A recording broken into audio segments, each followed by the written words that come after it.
Hello everyone and welcome to the new good stuff. It's the Paul Morphy Saga and we are back at the First American Chess Congress in a third game between James Thompson and Paul Charles Morphy. Now, in the first two games, Morphy won both games, and then Thompson requested, sort of a timeout. He said that he needed a two-day break perhaps to regain strength, or who knows. I don't think they asked why he did it.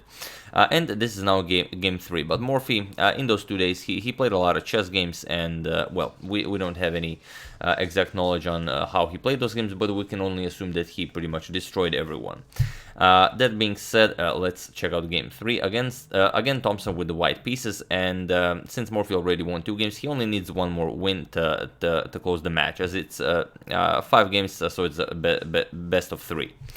So e4, like in game one, we have e5 by Morphy, knight f3, we have knight to c6 and bishop to c4, the Italian game, and Morphy once again replies with the gioco piano, bishop to c5.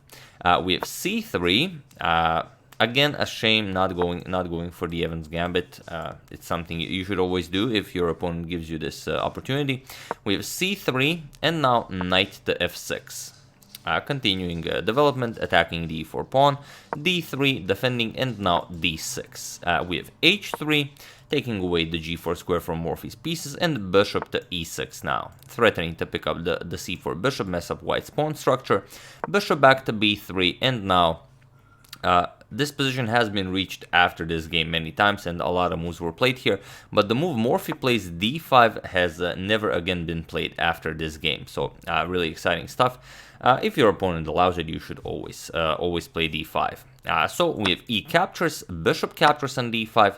Now saying, okay, if you capture, I get a nice free development for my queen. So here Thompson just castles, Morphy castles, and bishop to g5. Makes sense. Develop a piece as far into your opponent's position as possible, while pinning the knight. And here Morphy decides to trade one of the bishops. Bishop captures on b3.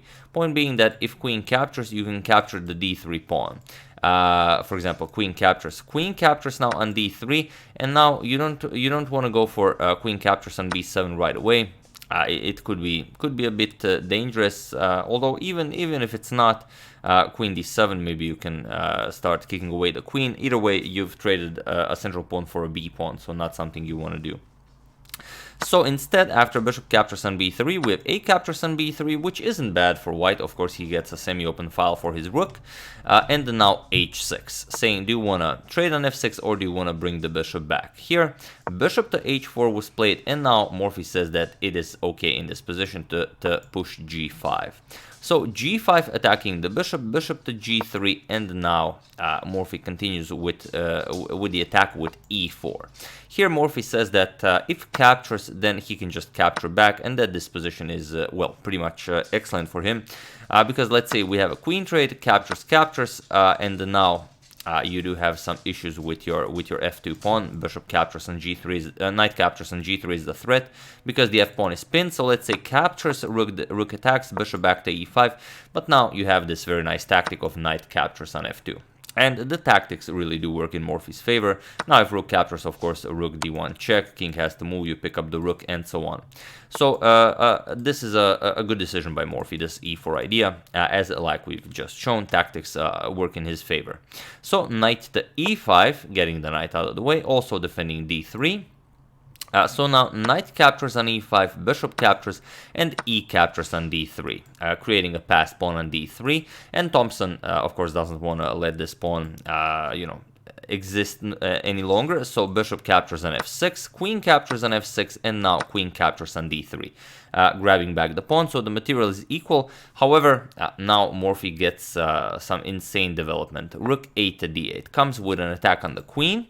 Queen back to c2, and now rook f8, and all of Morphy's pieces are fully operational, whereas Thompson's pieces are not really doing all that much, and it's not easy to develop. You could try something like knight a3. For example, if knight here, just rook e2 wins the game on the spot, you either lose the knight or you start losing on f2 because there's a triple attack here. So not easy to develop. So Thompson tries b4, makes room for knight on a3, and then prepares knight to c4. We have bishop back to b6, knight to a3, now going for c4. And now an incredibly strong move by Morphy. Queen to f4. Queen to f4, preventing knight to c4, but also making preparations for c6, bishop to c7, and then bishop from c7, and the queen could pose some problems here on the king's side. We have rook 8 to d1, now starting to develop, and now c6, continuing with the plan. And here, there are a few ways you could continue. Maybe c4 is an idea, followed by c5, and then after bishop c7 you can block with g3. None of these ideas are great for white, but they're better than what Thompson played. Thompson played rook to d3. Okay, you have a nice coverage of the third rank. Also, maybe you're preparing rook f to d1 to double up rooks on the d file. You're offering a trade of one of the rooks. However, it doesn't really work. Here, Thompson was probably working out something like bishop to c7, g3, you push away the queen, and then the game simply continues. You can maybe trade, you can double up here. All works well for white. However, Morphy had something else in mind, so feel free to pause the video and try to find what Morphy played here while I give you a couple of seconds. So for those of you who were able to do it, congratulations on finding such a nice idea. We already discussed it a bit, but ever since Thompson moved one of the rooks from the back rank, this became possible. So for those of you who just want to enjoy the show, bishop captures on f2 with check. Point being, if rook captures, rook to e1 with check, and it's game over. Rook f1, you cannot go to h2, the queen blocks the h2 square, so here, and rook captures on f1 will be checkmate. So instead, after bishop captures on f2, okay, Thompson played king to h1, but now rook captures on d3, queen captures, and rook to e3. Morphy prepares a deadly idea. So now the queen is under attack. The queen moves with tempo, queen to d8 with check, king to g7. And now Thompson decided to trade queens with queen to d4 check, because there's a lot going on here. For example, if you try a slow move like knight to c2, you attack the rook. Do you see what Morphy had in mind? It's actually a forced mate in 4. So again, feel free to pause the video and try to spot it. For those of you who were able to do it, congratulations on spotting such a beautiful mate in 4. And for those of you who just want to enjoy the show, rook captures on h3 with check. That's the idea behind the Morphy's rook e3 move. G captures, now queen f3 check. King has to move, king h2, now queen g3 check, king h1, and queen captures on h3 is mate as the bishop covers the g1 square. So here Thompson says, okay, I don't really have a lot of options here. Queen d4 check offers a queen trade, but now queen captures, Morphy just trades. C captures, and rook to e2.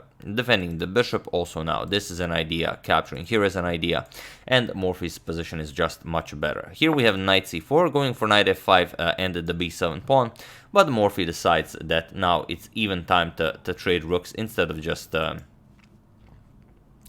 going for something like bishop captures here, and then allowing some counterplay maybe with knight to d6, going after f7, and so on. So rook e1 by Morphy, rook captures, bishop captures, and now this pawn is under attack. You cannot defend it, so knight to a5 going after b7.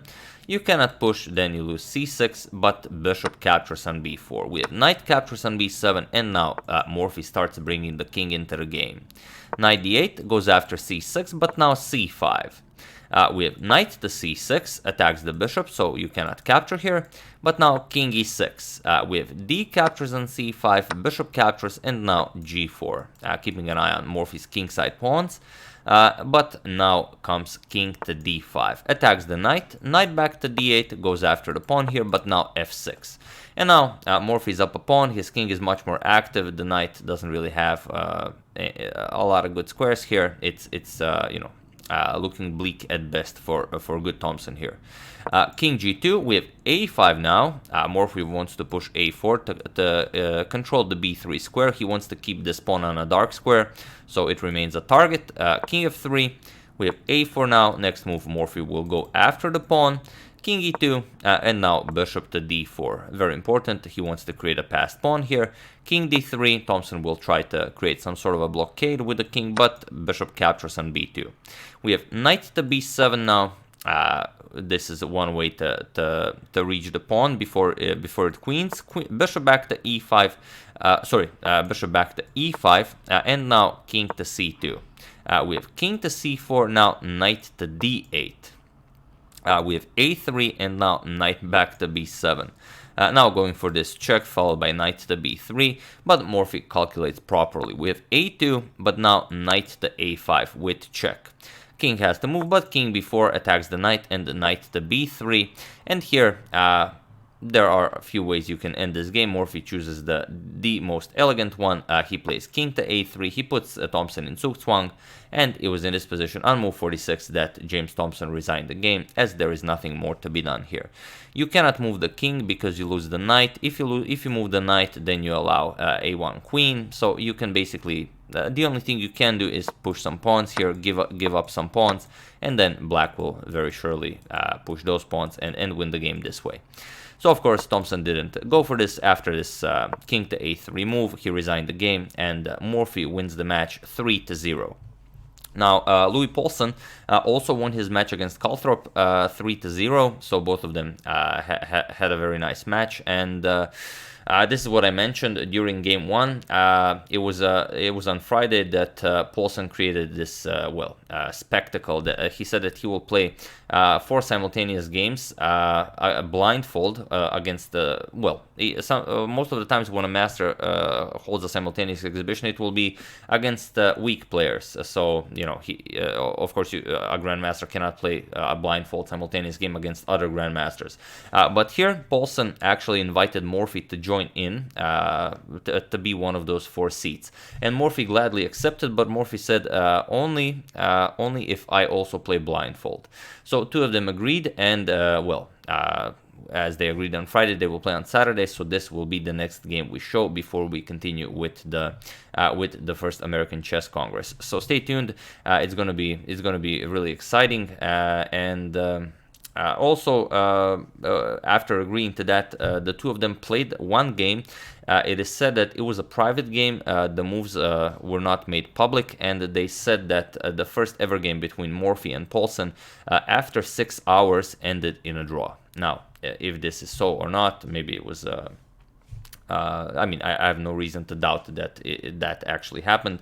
Would be very interesting to see that game, although the moves were not published. But yeah, just so you know, if your friends at the bar and the library ask you about it, the first ever game between Morphy and Paulson ended in a draw, even though we don't know the moves to that game.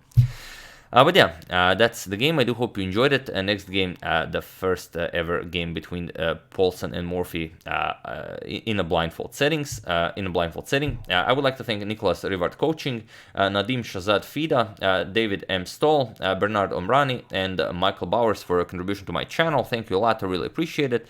As usual, you can check 2 of my previous videos here. Thank you for watching, and I will see you soon, continuing the Paul Morphy saga with the First American Chess Congress. Continue to check up on your wonderful suggestions and whatever else happens in the chess world. So thank you all. I will see you soon, and have an excellent rest of your day.